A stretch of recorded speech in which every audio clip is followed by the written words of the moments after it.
안녕하세요, 차파리박입니다. 오늘은 K5 3세대 얼마 전에 올렸었죠. 근데 생각해보니까 2.0 차량만 본 것 같아서 오늘은 1.6 터보 차량도 한번 보도록 할 거고요. 연식은 똑같이 19년도부터 출고가 됐습니다. 그리고 등급이 4가지로 나눠져 있어요. 트렌디, 프레스티지, 노블레스, 시그니처. 근데 일반적으로 트렌디는 이제 거의 안 찾으시죠? 차도 그렇게 많진 않을 거예요. 한 대밖에 없잖아요. 그리고 프레스티지부터 이제 대수가 조금 있을 건데 46대 정도가 있습니다. 그래서 프레스티지 등급 정도로 보셔도 타시는 데는 크게 뭐 이상이 있거나 그렇지는 않을 거고, 다만 옵션 차이가 조금 있을 뿐인 거죠. 그렇다고 해서 옵션이 또 너무 없지도 않아요. 이제 한 중간 정도는 되기 때문에 기본 옵션 정도는 장착이 되어 있다라고 보시면 되고요. 연식이 19년도부터는 나왔지만 거의 20년도에 나온 차량들이 많을 거예요. 예, 그렇죠. 예, 그래서 지금 한 대략 5년 정도가 됐기 때문에 5년 정도면 1년에 대략 한 15,000에서 2만 사이 정도 탔다고 생각을 해보면 키로수는 한 그래도 10만 안쪽으로 보는 게 좋지 않을까 싶긴 하고요.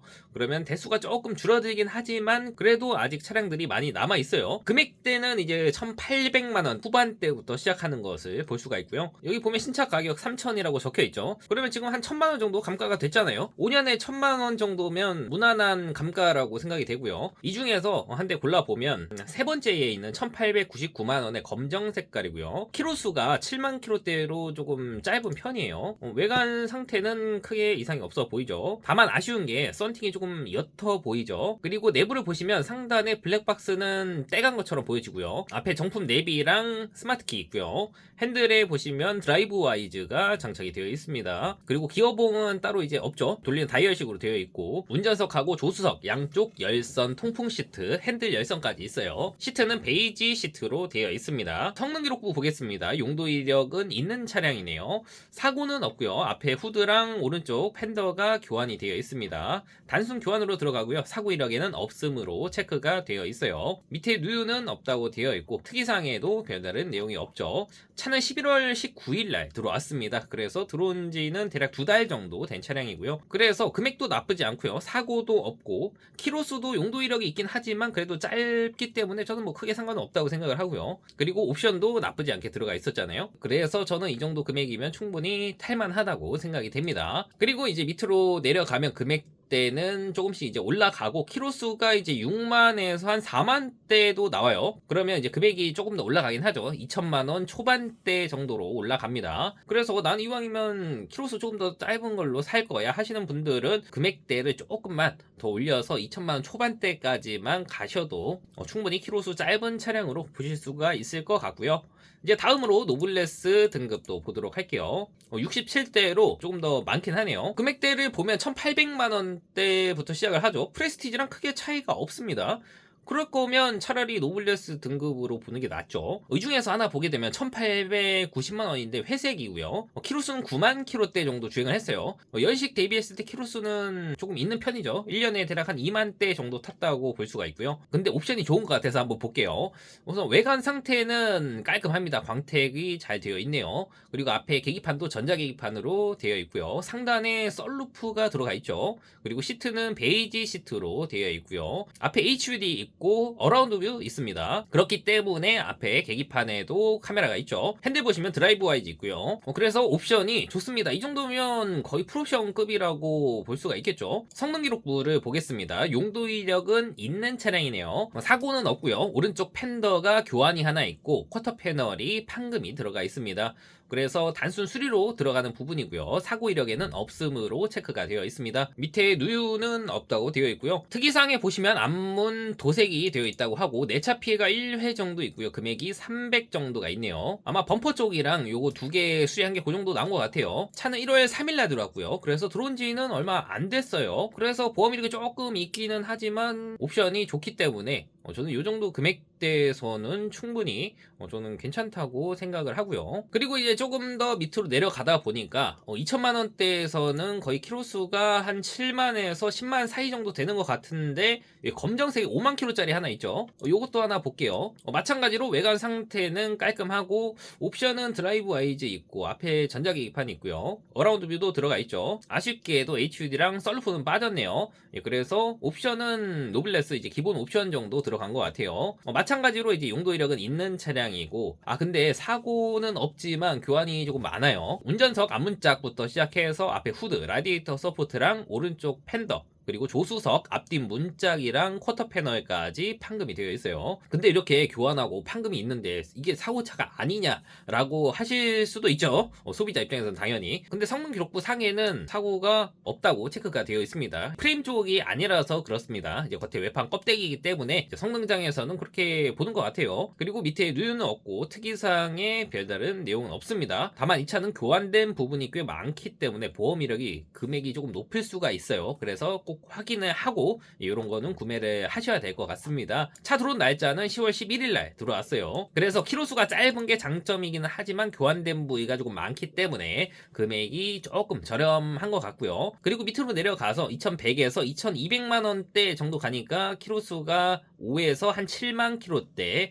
사이에 있는 차량들이 보이기 시작합니다. 그래서 저는 2천만 원 초반대 정도에서만 봐도 충분히 좋은 차량으로 구매가 가능할 것 같아요. 많게는 2200에서 2300만 원대까지 보셔도 될 것 같습니다. 그리고 마지막으로 시그니처 등급 보도록 할게요. 차 대수는 이제 103대로 제일 많아요. 금액대는 2천만 원 초반대부터 시작하는 것을 볼 수가 있습니다. 키로수는 보통 한 7에서 9만 킬로대 사이 정도로 보이고요. 2천만 원대에서 키로수가 제일 짧은 게 7만짜리가 하나가 있네요. 이 차를 한번 보도록 할게요. 보시면 색상은 다크 그레이 색상이죠. 우선 옵션은 이제 시그니처 등급 정도면 웬만한 건 거의 다 들어가 있을 것으로 보여지기 때문에 전체적인 시세를 보는 거니까 옵션은 따로 보진 않을게요. 성능 기록부 보게 되시면 용도 이력 없는 차량이고 왼쪽 팬더랑 앞에 후드 교환이 들어가 있습니다. 단순 교환으로 들어가고요. 밑에 누유도 없다고 되어 있고요. 특이사항에 내차 피해 2회 정도가 있고 300 정도가 있네요. 2회에 300 정도면 양호한 편이에요. 그리고 들어온 날짜가 1월 7일 날 들어왔네요. 그래서 들어온 지도 며칠 안 됐어요. 그래서 2천만 원 초반대 정도인데 키로수 7만 대면 나쁘지 않죠.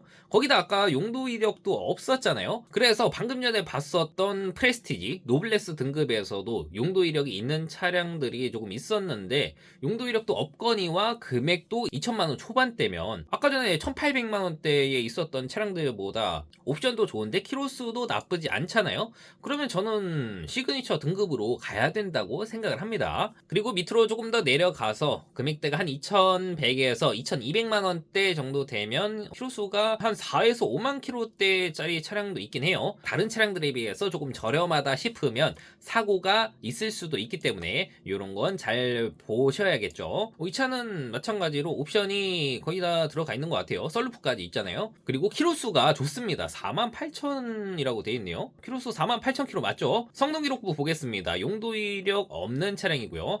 사고가 있네요. 보시면 이제 왼쪽 팬더부터 시작해서 앞에 후드, 라디에이터 서포트랑 앞에 프론트 패널이 교환이 되어 있습니다. 이제 앞에 라디에이터를 지지하는 부분은 플라스틱으로 돼 있어서 요거는 그냥 교환해도 사고로 들어가진 않는데 바로 뒤에 있는 이 프론트 패널 부분은 쇠로 돼 있어서 뼈대로 들어가기 때문에 그래서 사고차로 들어가고요. 그렇다고 해서 차 운행하는데 크게 지장이 있거나 그렇진 않아요. 이제 앞에랑 뒤에 지지대 여기 18번 있잖아요. 요 정도까지는 저는 괜찮다고 생각을 하거든요. 그리고 밑에 누유는 없고요. 특이사항에 별다른 내용은 없어요. 차는 1월 6일날 들어왔고요.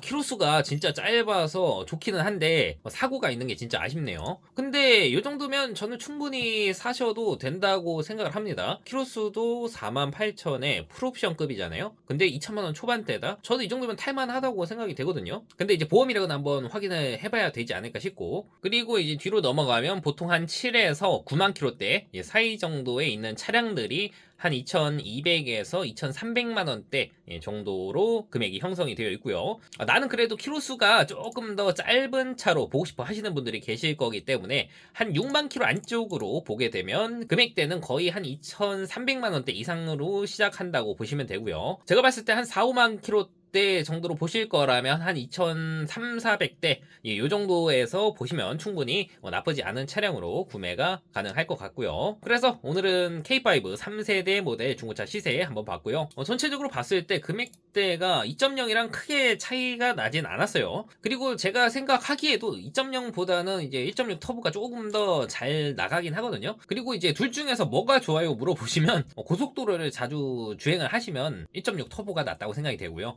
근데 거의 이제 시내 주행을 많이 하시는 분들도 계시기 때문에 고속도로 주행을 거의 안 하신다고 하시면 뭐 2.0도 저는 충분히 나쁘지 않다고 생각이 돼요. 그래서 여기까지 영상 봐주셨다면 좋아요 한번 눌러주시면 감사할 것 같고, 오늘 봤던 차량 외에 또 다른 차량 시세가 궁금하다 하시면 밑에 댓글 남겨주시면 제가 참고해서 또 다른 영상 올려보도록 할 거고요. 아마 다음 영상은 이제 LPG 차량이 되지 않을까 싶어요. K5 3세대 LPG 모델도 충분히 괜찮거든요. 그래서 다음 영상으로는 LPG 영상이 올라가지 않을까 싶고, 저는 인천에 있는 중고차 딜러고요. 중고차에 관해서 궁금하신 부분 있으시면 언제든 연락 주시면 제가 직접 상담 도와드리도록 할게요. 그럼 오늘 영상은 여기까지 하도록 할 거고, 저는 또 다음 영상에서 뵙도록 하겠습니다. 감사합니다.